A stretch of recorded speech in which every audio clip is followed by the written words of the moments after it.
பெருமைக்குரிய கௌரவ அமைச்சர் டாக்டர் ஜெயவானந்த் அவர்களே,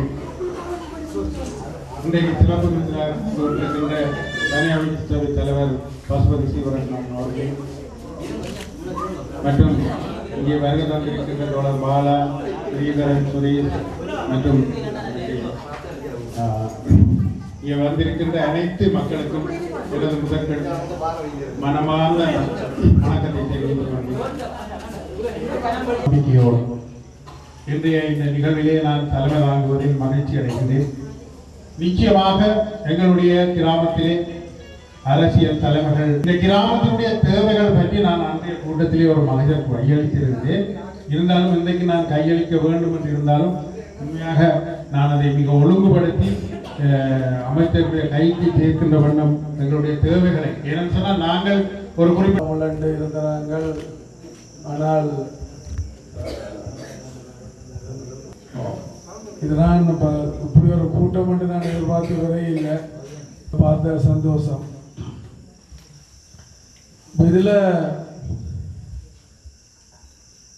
இப்ப நான் நினைக்கிறேன் எங்களுடைய அந்த கொள்கை என்பது நாங்கள் தமிழர்களாக இருக்க வேண்டும் என்றதுக்காக இலங்கையர்கள் என்ற அடையாளத்தை கையாளவோ அல்லது இலங்கையர்களாக இருக்க வேண்டும் என்றதுக்காண்டி தமிழர்கள் என்ற அடையாளத்தை கையவிடவோ நாங்கள் தயாராக இருக்க முடியாது.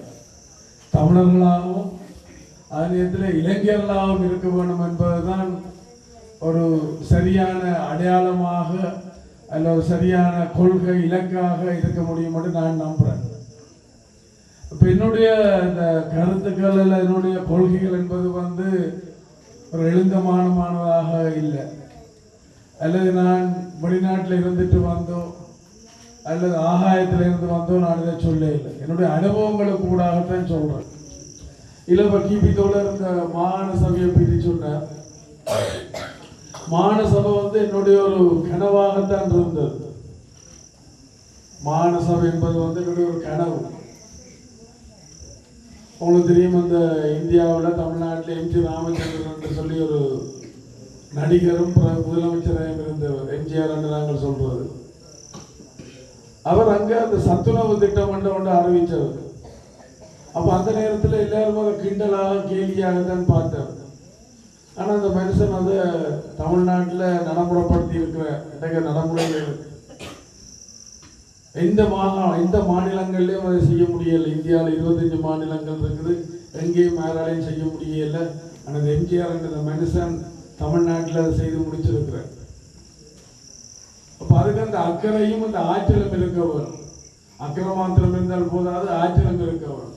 ஆற்றல் மாத்திரம் இருந்தால் போதாது, அக்கறையும் இருக்க வரும். இந்த ரெண்டும் இருந்தால் தான் செய்யலாம். உங்களுடைய இந்த வீதி நீண்ட கால கோரிக்கையாக எனக்கு அது படுகிறது. அப்ப இந்த மாகாண சபை நான் நீண்ட காலமாக எதிர்பார்த்திருந்தேன். இதை ஒரு சர்வலோக நிவாரணியாக நான் நினைச்சிருந்தேன். சர்வலோக நிவாரணி உங்களுக்கு தெரியும். அது இந்த காமரேனு பஸ் எல்லாம் நீங்கள் கேள்விப்பட்டிருப்பீங்க. இப்படித்தான் நான் இதை பார்த்தேன். தனியா மாகாண சபை மாத்திரமல்ல, மத்திய அரசாங்கத்தோட ஒரு உறவு இருக்க வேண்டும். நான் 3 இதை நான் பிரதானமாக உடனடியாக அடையாளம் கண்டு கொண்டு குடிநீர், அதில் 4 நாளைக்கு அவர்கிட்ட அந்த இந்த இன்ஜினியர் அவர்கிட்ட ஒரு அறிக்கை ஒன்று கேட்டிருக்கிறேன். நான் அதை இந்த மாதிரி இந்த வருஷத்துக்காக செய்யலாமான்னு சொல்லி பார்க்குறேன். அந்த வருஷ கடைசியில் நிதிகள் எல்லாம் செலவழிச்சிருக்கோம். நான் பார்க்குறேன் என்ன செய்யலாம், உடனடியாக உங்களோட குடிநீர் பிரச்சனை என்ன மாதிரி தீர்க்கலாம்னு பார்க்குறேன் விரைவாக. பட் வீதிக்கு எனக்கு குறைஞ்சி ஒரு 3-4 மாதம் அவகாசம் தேவை. வெறும் வாழ்வாதாரத்துக்கு நான் உங்களுக்கு இப்போ ஒரு 10 லட்சம் காசு கொடுக்கலாம். நீங்கள் உடனடியாக ஏதாவது செய்யணும்னா மாஸ்டர் மற்ற நீங்கள் உதயகுமார் சுரேஷ்குமார் உதயகுமார் அப்போ நீங்கள் செய்த திட்டம் கருவியலாக இருந்தால் அதை செய்யலாம்.